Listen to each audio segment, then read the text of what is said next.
Kim Tae-ho floated in the small escape pod watching his oxygen levels drop to dangerous numbers. The red warning lights blinked faster now, telling him he had maybe 2 hours left to live. His military transport ship had been destroyed 3 days ago by unknown attackers, and he was the only survivor drifting through empty space. The former Navy SEAL tried to stay calm like his training taught him, but even the best soldiers felt fear when death came slowly. He checked his emergency beacon, one more time hoping someone would find the signal. The galaxy was huge and the chances of rescue were very small. He closed his eyes and thought about his team members who died in the attack. A bright light suddenly filled the pod, making Tae-ho shield his eyes. A massive ship appeared outside his small window, unlike anything he had ever seen before. The vessel was smooth and silver with curves instead of the sharp angles of human ships. Strange symbols glowed along its sides in colors that seemed to shift and move. The ship grabbed his pod with some kind of invisible force and pulled it inside through an opening that sealed itself behind them. Tae-ho felt artificial gravity take hold as his pod settled on a metal platform. He grabbed his service pistol, knowing he might be walking into another trap, but staying in the pod meant certain death. The pod door opened with a hiss and Tae-ho stepped into a corridor filled with the strangest beings he had ever seen. A tall creature, with blue skin and 4 arms, approached him wearing what looked like a uniform. Its head was larger than a human head, with big black eyes that seemed too intelligent. Commander Veltar spoke in perfect English, which surprised Tae-ho more than anything else. The alien explained that their computers had learned human language from radio signals they picked up years ago. The blue creature seemed curious, but also careful, like it was studying a dangerous animal. "We are the Galactic Council," said Veltar, leading Tae-ho through corridors filled with different types of alien beings. Some looked like giant insects, others resembled cats or birds walking on 2 legs. All of them stared at the human with mixtures of curiosity and what seemed like fear. Tae-ho learned that these aliens had never seen a human before. Their scanners showed that humans were much denser with muscle than any other known species. His bones were heavier, his reflexes faster, and his brain worked differently than theirs. They found this both fascinating and terrifying. Dr. Naraleen examined Tae-ho in the medical bay. She was smaller than Commander Veltar, with green skin and 6 arms that moved like tentacles. Her scanner beeped constantly as it studied his body. The results made her step back with what looked like shock on her alien face. "Your species is built for violence," she told him with fear in her voice.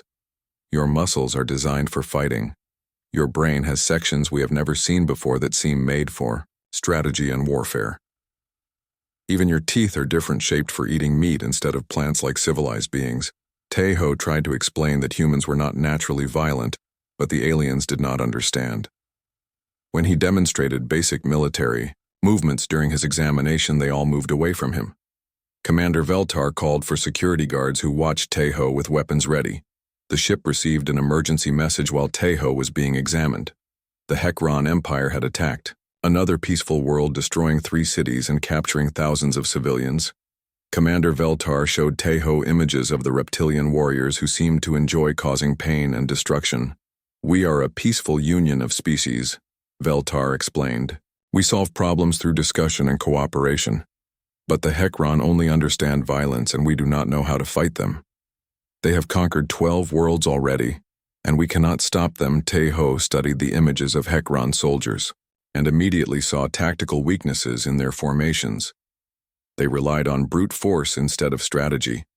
Their weapons were powerful, but their movements were predictable. Any properly trained military unit could defeat them with the right approach. Council leaders held long discussions about what to do with their human prisoner. Some wanted to send him back to Earth. Others suggested keeping him for further study. A few brave voices suggested that maybe this violent creature could help them understand warfare. Dr. Naraleen supported keeping Tae-ho, arguing that studying him might help them develop defenses against the Hekron. But most council members feared that learning about violence would corrupt their peaceful nature. They had never killed another being, and the idea terrified them. Commander Veltar finally approached Tae-ho with an offer. The council would help him find other surviving humans and provide technology to rebuild his civilization. In return, He would share his knowledge about warfare and help them fight the Hekron Empire. Tai-Ho considered the offer carefully. He had no way to return to Earth alone, and these aliens seemed genuinely good despite their fear of him. The Hekron were clearly evil beings who enjoyed hurting innocents. If he could help stop them, it was his duty as a soldier. I accept, he told Commander Veltar, but I have conditions. You need to understand that fighting is not about enjoying violence. It's about protecting people who cannot protect themselves. If you want to learn warfare, you must learn the right reasons for fighting. The aliens provided Tai-Ho with advanced armor and weapons, but they had no idea how to use them properly. Their technology was incredibly advanced, but designed by beings who had never fought a war.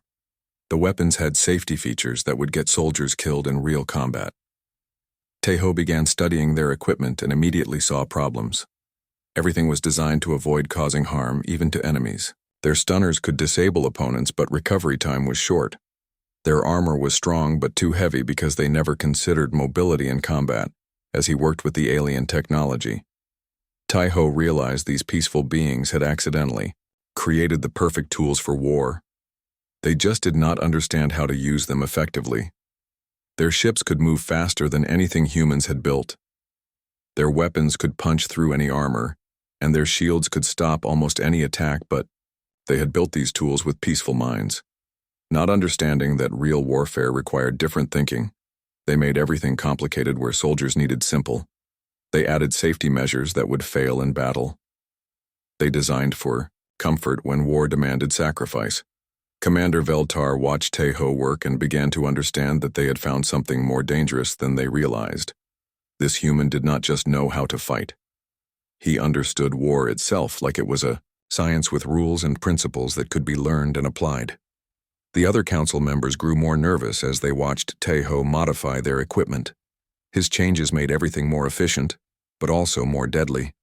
He removed safety systems that prevented rapid firing. He lightened armor to improve movement speed. He simplified controls so they could be operated under stress.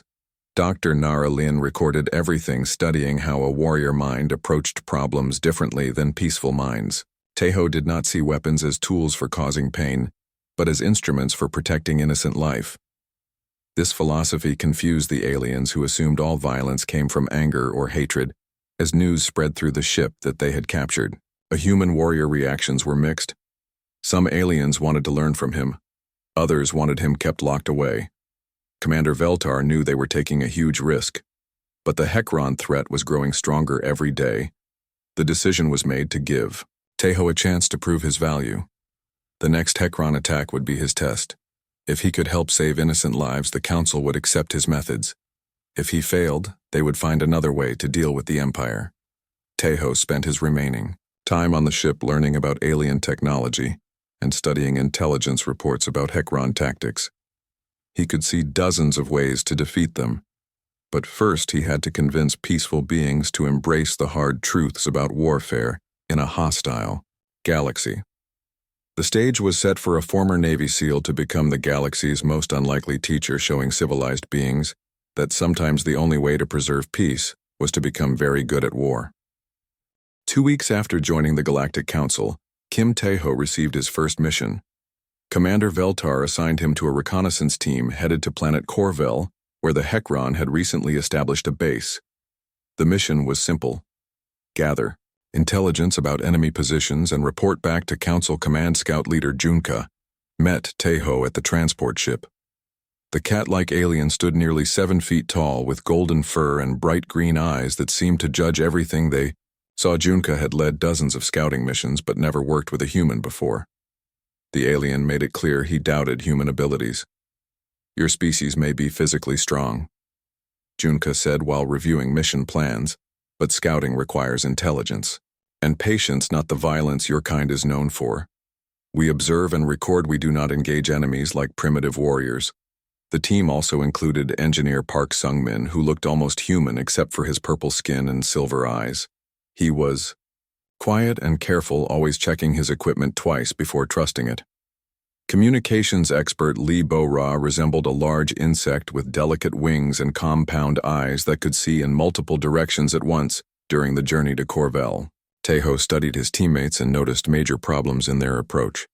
They made too much noise when moving their equipment, created obvious electronic signatures, and they had no concept of camouflage or concealment. These beings had never needed to hide from enemies before. The planet Corvell was covered in dense forests with thick canopies that blocked most sunlight. Perfect terrain for guerrilla warfare, if someone knew how to use it properly. The Hekron had built their base in a clearing, near a river where they could land supply ships easily. As soon as they landed, Junka led the team in a straight line toward the enemy position, walking along clear paths and making no effort to conceal their movement. Tejo watched in horror, as the aliens acted like they were taking a nature walk instead of approaching dangerous enemies.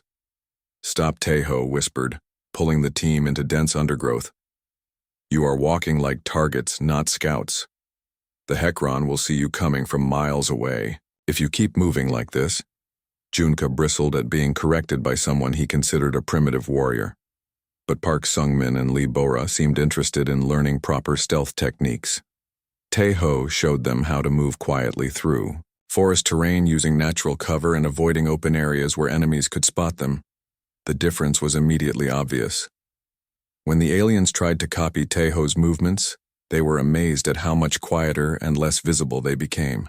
Lee Bora used her compound eyes to watch for movement, while Park Sung-min learned to test each step before putting his full weight down. They reached the Hekron base just as the sun was setting, providing perfect cover for observation. The enemy had built a fortified compound with guard towers and electric fences, but their security was lazy and predictable. Guards walked the same routes at the same times and left large gaps in their patrol pattern. Through binoculars, Tejo studied the base layout and immediately spotted tactical weaknesses. The Hekron had excellent fields of fire for defending against direct attacks, but no protection against infiltration from the forest side. Their ammunition storage was too close to living. Quarters in their communication array had no backup systems. But what made Tejo's blood run cold was the prison compound where captured civilians were being held. He could see Hekron soldiers dragging prisoners from cells for interrogation sessions that always ended with screaming. The reptilian warriors seemed to enjoy causing pain as much as gathering information. Junka wanted to complete their observations and return to base with intelligence reports. That was the original mission, and council protocols required approval for any changes. But Tejo could not watch innocent beings suffer when he had the skills to help them. The team argued in whispers about what to do next. Junka insisted they follow orders and leave immediately. Park Sung-min worried about starting a larger conflict. Lee Bo-ra suggested they could call for reinforcements, but that would take days, and the prisoners might be dead by then. Tejo made the decision alone, telling his teammates they could return to the ship if they wanted, but he was going to rescue those civilians. His military oath required him to protect innocent life, even if it meant disobeying orders. The aliens stared at him like he had gone insane, using techniques learned in years of special operations training. Tejo began systematically eliminating Hekron sentries. He moved through the forest like a shadow, appearing behind guards and neutralizing them silently before they could raise an alarm. His teammates watched in amazement and horror. The first guard never knew what hit him. Tejo approached from a blind spot and used a sleeper hold that left the reptilian warrior unconscious but alive. The second guard was looking the wrong direction when Tejo struck. The third guard was eliminated while taking a bathroom break behind some trees. Park Sung-min whispered that what they were watching was impossible. No being could move that quietly or strike that precisely. But Tejo was demonstrating skills developed over centuries of human warfare adapted for this specific situation with these particular enemies. After neutralizing the outer perimeter guards, Tejo used improvised explosives to create diversions on the opposite side of the base. When the Hekron rushed to investigate the explosions, he slipped into the prison compound and began releasing civilians. The rescued prisoners were terrified at first seeing another warrior approaching their cells. But when Tejo spoke softly and showed them the open gates, they realized he was there to help. Within minutes, he had freed 30 civilians and was leading them toward the forest. Junka and the team found themselves helping with the evacuation despite their original reluctance. Lee Bo-ra used Her communication skills to coordinate the movement of civilians while Park Sung-min created safe paths through the forest, using his engineering knowledge. The escape became a masterpiece of tactical planning. Tai-ho used psychological warfare to make the Hekron think they faced a much larger force. Small explosions and sniper fire from different positions created the impression of coordinated attacks from multiple directions. By the time the Hekron organized a proper response, the rescue team and civilians were already deep in the forest, moving along routes that Tai-ho had scouted during their initial approach. The enemy found empty cells and confused guards, but no sign of where their prisoners had gone. The journey back to their transport ship took 2 days, moving carefully through difficult terrain with 30 frightened civilians. Tai-ho rotated between point position and rear guard, making sure no one was left behind while watching for pursuit that never came. Junka admitted during the journey that he had been wrong about human capabilities. What he had witnessed was not primitive violence but sophisticated warfare applied with surgical precision. Tai-ho had achieved objectives that would have required a full military assault using only stealth and tactics. Park Sung-min was fascinated by the improvised explosives Tai-ho had created using common materials found in their equipment packs. The engineer realized that warfare was not just about having advanced weapons but understanding how to use simple tools in creative ways. Lee Bora recorded everything for her official report, but she knew that words could not capture what they had experienced.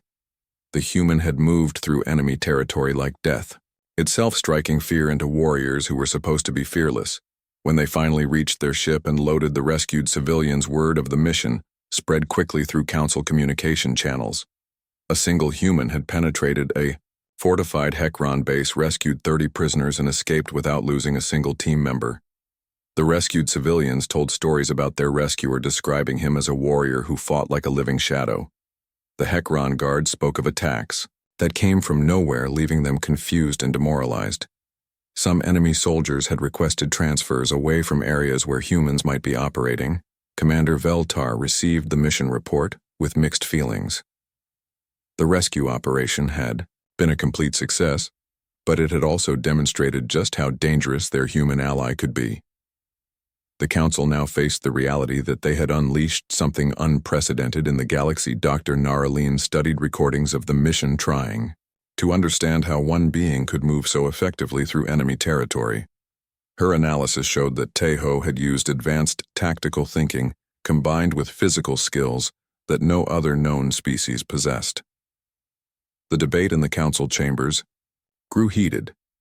Some members called Tai-ho a monster who enjoyed violence and should be contained before he corrupted their peaceful civilization. Others argued that his methods had saved innocent lives and proved effective against an enemy they could not defeat through diplomacy. But the rescued civilians changed everything. They spoke at council meetings, describing how their human rescuer had risked his life to save complete strangers. They explained that he had treated them gently despite being capable of terrible violence against their captors. The galaxy was beginning to learn that humanity's approach to warfare was unlike anything they had encountered before. It was not about conquest or domination, but about protecting those who could not protect themselves. This philosophy challenged everything the peaceful species thought they knew about violence. As news of the rescue spread to other worlds, requests began arriving at council. After the successful rescue mission on Corvell, the Galactic Council reluctantly approved Kim Tae-ho's request to train a special operations unit. They assigned him 20 volunteers from different species, though most council members believed the experiment would fail. These beings were genetically programmed for cooperation, not combat. The training facility was built on Moonbase, Talmor, away from populated worlds where the sounds of warfare would not disturb peaceful civilians. Commander Veltar provided advanced equipment, but warned Tae-ho that pushing these beings too hard could cause permanent psychological damage. Tae-ho's first recruits included Choi Min-ho, a bear-like alien from the Korhan system who stood 8 feet tall and possessed incredible strength but had never harmed another living being. Young Hijin came from a bird-like species with perfect eyesight and quick reflexes, but her people solved conflicts through singing competitions. Others in the group represented the galaxy's most peaceful races. There was Kim Sora, whose jellyfish-like people communicated through color changes, and had no concept of deception. Park Jun-ho belonged to a plant-based species that gained energy from sunlight and had never needed to hunt for food. The first day of training nearly killed half the recruits. Basic physical conditioning that human soldiers took for granted pushed alien bodies beyond their comfort zones. Choi Min-ho could lift enormous weights, but had no endurance. For running, Yang Hye-jin was incredibly fast, but had never done push-ups in her life. Tae-ho modified human training techniques for different alien physiologies, teaching each species how to maximize their natural advantages while building new capabilities. Kim So-ra learned that her color-changing ability was perfect for camouflage. Park Jun-ho discovered that his plant-like metabolism made him ideal for long-term surveillance. The real challenge came when Tae-ho tried to teach peaceful beings the Yao psychology of combat. These aliens had been raised to avoid conflict, to find compromise, and to never cause harm to others. The idea of intentionally hurting another living being went against everything they believed. Many recruits struggled with, even holding weapons properly. Their hands would shake when pointing guns at targets. Some would close their eyes when firing, others would deliberately miss because they could not bear the thought of hitting something. Tae-ho realized he needed a different approach. Instead of teaching them to be killers, he taught them to be protectors. He showed them videos of HFY atrocities, explaining that sometimes violence was the only way to stop greater violence. He shared stories from Earth's history about good people who had to do terrible things to save innocent lives. This philosophy resonated with the aliens' natural desire to help others. Yang Hye-jin began to understand that her perfect eyesight could save lives by spotting enemies. Before they hurt civilians, Choi Min-ho realized his strength could protect beings who had no way to defend themselves. Gradually, the recruits began to embrace their training, not as a way to become violent, but as a way to become more effective protectors. They learned marksmanship and tactical movement, close quarters combat, and battlefield medicine. Each skill was presented as a tool for saving lives. Tae-ho taught them that real warriors fought, not because they enjoyed violence, but because they understood its necessity. He explained that the strongest beings were often the gentlest because they knew the true cost of using their power. The galaxy's most peaceful species began to see themselves as guardians. Word of the training program reached HFY intelligence networks. Enemy spies infiltrated the moon base trying to assess this new threat, but Tae-ho's heightened human senses detected them immediately. The infiltrators moved differently than council species, and their scent was wrong. The spy detection became a valuable teaching opportunity. Tae-ho showed his recruits how to identify threats through subtle behavioral cues, how to set traps using false information, and how to conduct counter-surveillance operations. The aliens began understanding that warfare involved the mind as much as weapons. Kim So-ra proved exceptionally talented at counterintelligence work. Her color-changing abilities allowed her to blend into any environment, while her species' natural empathy helped her read enemy intentions. Park Jun-ho's plant-like patience made him perfect for long-term observation missions. Yang Hye-jin developed into an excellent sniper, her bird-like vision allowing her to make shots that seemed impossible. Choi Min-ho became the squad's heavy weapons specialist, learning to use his massive strength for breaching fortified positions. The other recruits found their own specialties. After 2 months of intensive training, the recruits were transformed. They moved with purpose and confidence, their earlier hesitation replaced by professional competence. They had learned to channel their natural compassion into tactical effectiveness, becoming the galaxy's first special forces unit. But their training was interrupted when HFY forces attacked the nearby Kimra system. Intelligence reports indicated that civilians were being massacred, and the regular council fleet was too far away to respond in time.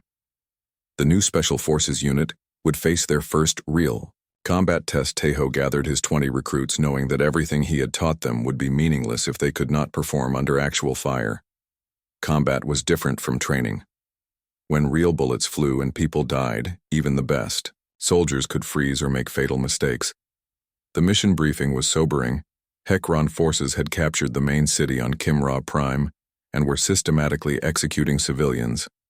The enemy had established strong defensive positions, and conventional attacks would result in massive casualties on both sides. Tae-ho planned a multi-phase operation that would use each recruit's specialized skills. Yang Hye-jin's team would provide overwatch and long-range support. Choi Min-ho's group would handle direct assault missions. Kim So-ra would conduct reconnaissance and infiltration, while Park Jun-ho managed logistics and communications. During the journey to Kimra Prime, the recruits showed signs of nervousness that reminded Tae-ho they were still new to warfare. Some checked their equipment obsessively. Others became unusually quiet. A few asked questions about what it felt like to kill someone. Tae-ho addressed their concerns, honestly explaining that taking a life was never easy even when necessary. He told them that good soldiers always felt the weight of their actions, but that carrying that burden was part of being a protector. The fear they felt proved they had not lost their humanity. The transport ship dropped them on Kimra Prime under cover of darkness in a forest area, far from enemy positions. They would have to move cross-country to reach the occupied city, using stealth and tactical movement skills learned during training. As they moved through the alien landscape, Tae-ho watched his recruits apply their lessons. Yang Hye-jin spotted enemy patrol patterns from elevated positions. Choi Min-ho used his strength to clear obstacles. Silently, Kim So-ra scouted ahead, using her camouflage abilities. The first contact with Hekron forces came when they encountered a checkpoint blocking their route. Park Jun-ho suggested going around, but Tae-ho pointed out that would add hours to their journey while civilians continued dying. They needed to eliminate the checkpoint, quickly and quietly. Yang Hye-jin positioned herself for overwatch while Kim So-ra approached using active camouflage. Choi Min-ho and two others prepared for close combat. The operation proceeded exactly as trained, with each recruit performing their assigned role without hesitation. When it was over, 4 Hekron guards were neutralized and the checkpoint was cleared. The recruits had performed their first combat action successfully, but Tae-ho noticed they were quieter afterward. The reality of warfare was sinking in as they saw their enemies lying still. They reached the city outskirts as dawn approached and could see smoke rising from burning buildings. Hekron vehicles patrolled the streets while civilians huddled in damaged homes. Afraid to venture outside, the enemy had turned a peaceful city into a prison. Tae-ho split the team into smaller units, each with specific objectives. Yang Hye-jin would establish sniper positions around the city center. Choi Min-ho would lead direct action against enemy command posts. Kim So-ra would gather intelligence and coordinate with any surviving local forces. The battle for Kimra Prime would test everything the Special Forces unit had learned. If they succeeded, they would prove that peaceful species could become effective warriors. If they failed, the Council might abandon military solutions and return to hoping diplomacy could stop the Hekron Empire. As his recruits moved into position for their first real battle, Tae-ho felt pride in how far they had come. These beings who had never harmed another living creature were now ready to risk their lives protecting innocent civilians. They had become true warriors in the deepest sense.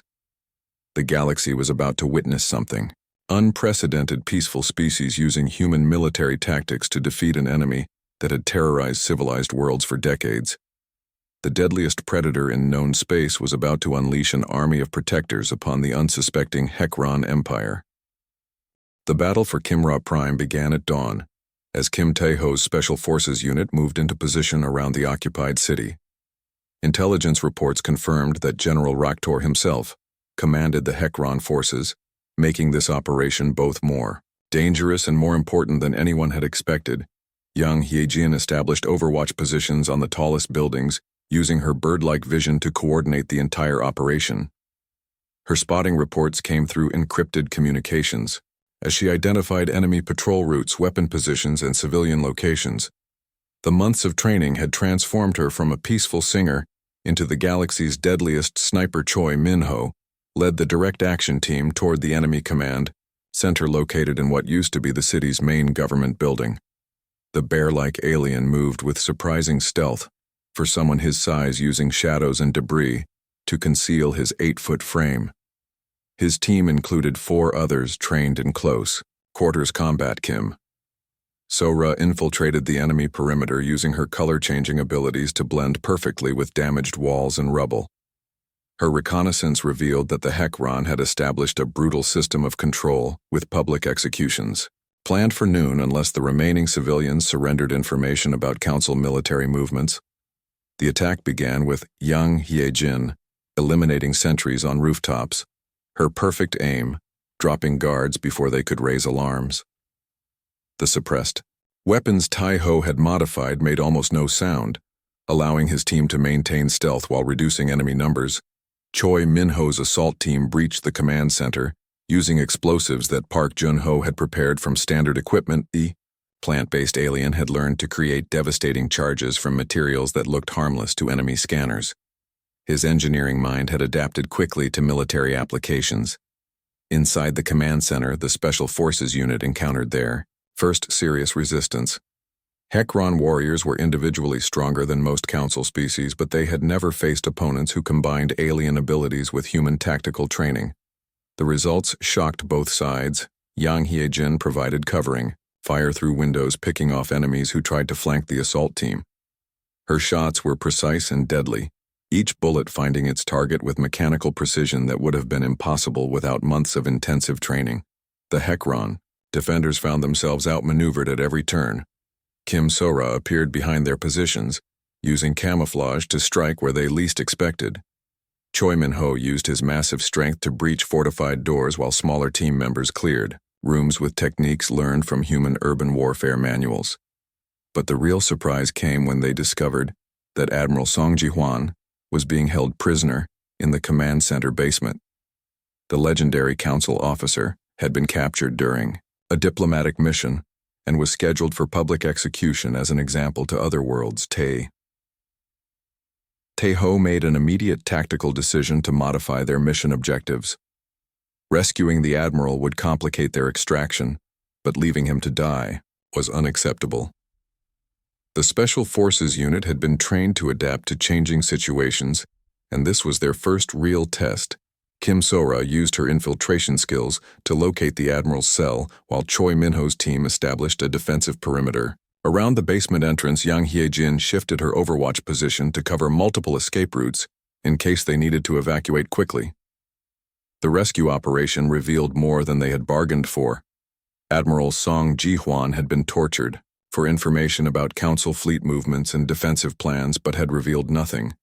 His condition was poor, but his mind was still sharp enough to provide valuable intelligence about Hekron operations General Raktor had planned to use the Admiral's execution as psychological warfare against the Council. The reptilian commander believed that killing such a respected figure would demoralize enemy forces and prove that no one was safe from Hekron power, but the general had not expected to face opponents who thought like predators instead of prey.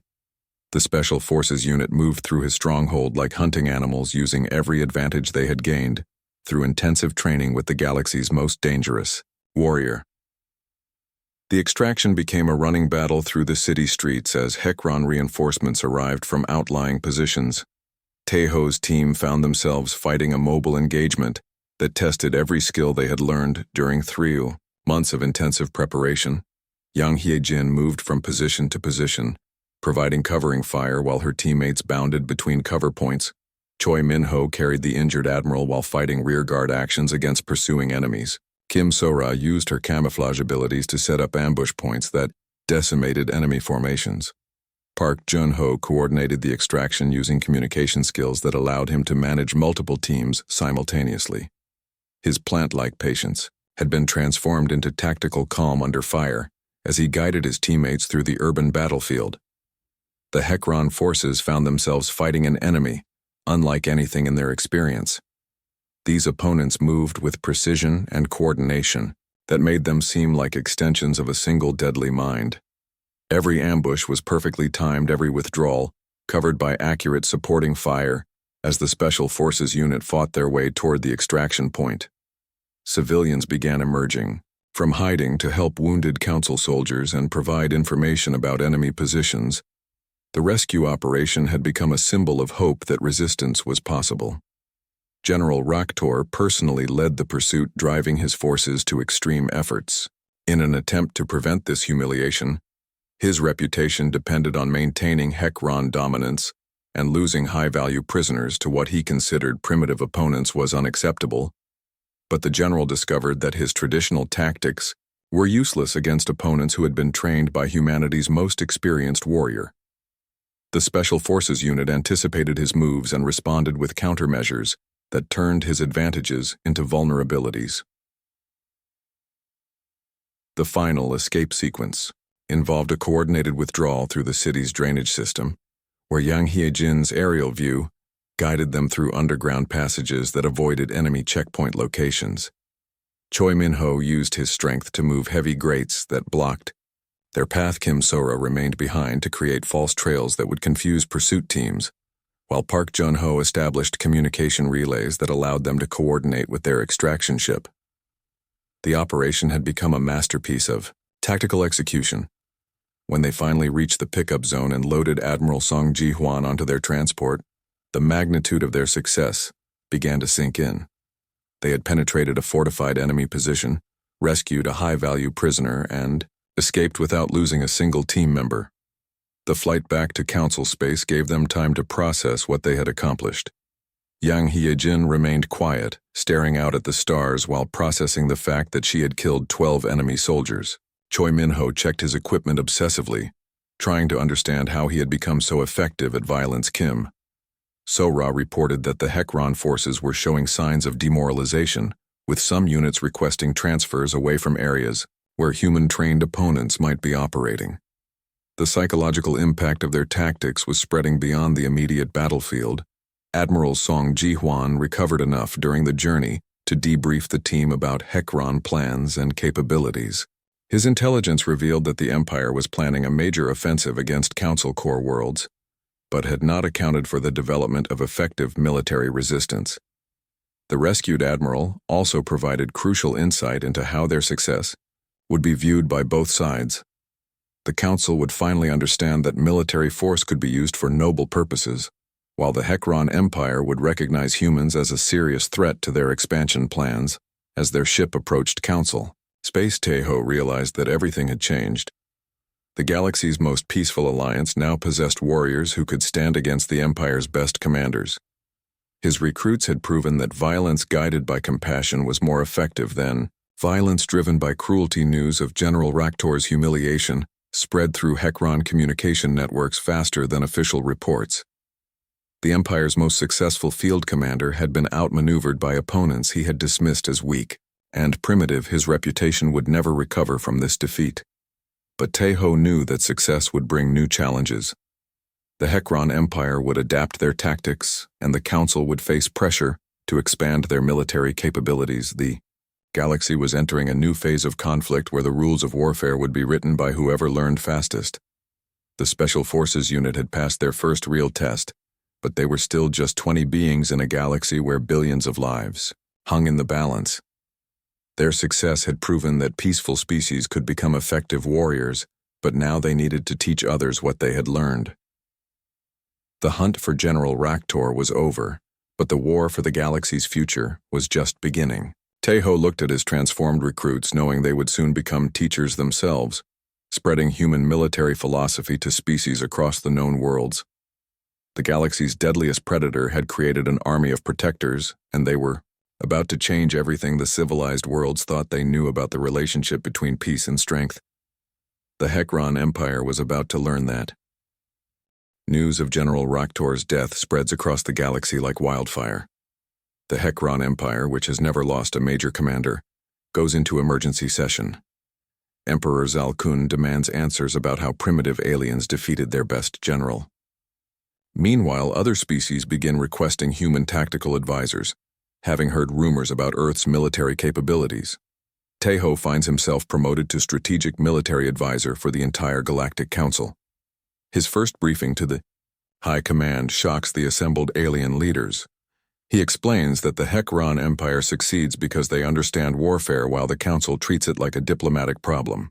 Real victory requires embracing humanity's approach, total commitment to protecting innocent life through superior strategy and tactics. The Council authorizes expansion of the Special Operations Program. Taeho begins training instructors who can teach human combat techniques to recruits from dozens of species. Each race brings unique advantages. Some have natural camouflage, others possess incredible strength, and a few can communicate telepathically. Under human guidance, these abilities become deadly weapons. But the HFY Empire adapts too. Emperor Zalkun hires mercenary species known for their cruelty, hoping to counter human tactical advantages with overwhelming brutality.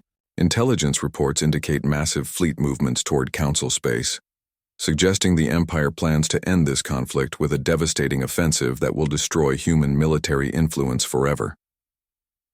As war clouds gather, Taeho realizes that his success has painted a target on humanity's back. The galaxy now sees humans as either saviors or threats, with no middle ground. He must prepare for a final confrontation that will determine whether human military philosophy spreads across the stars or dies with him. The peaceful aliens who once feared his violent nature now depend entirely on his ability to think like a predator. The HFY Empire launches a massive assault on the Council's core worlds, bringing mercenary fleets from the galaxy's most violent species. Emperor Zalkun personally commands the invasion, determined to prove that human tactical innovations cannot overcome superior numbers and firepower. The fate of billions depends on whether Taeho's teachings can transform peaceful aliens into effective warriors. Council forces engage the enemy using human-developed strategies. Small units strike at supply lines while larger formations execute complex maneuvers designed to maximize alien species' natural advantages. For the first time in galactic history, the HFY face opponents who think strategically rather than simply reacting to attacks. The results exceed everyone's expectations as supposedly inferior Council forces begin winning battles through superior tactics. Taeho leads a desperate mission to capture Emperor Zalkun himself.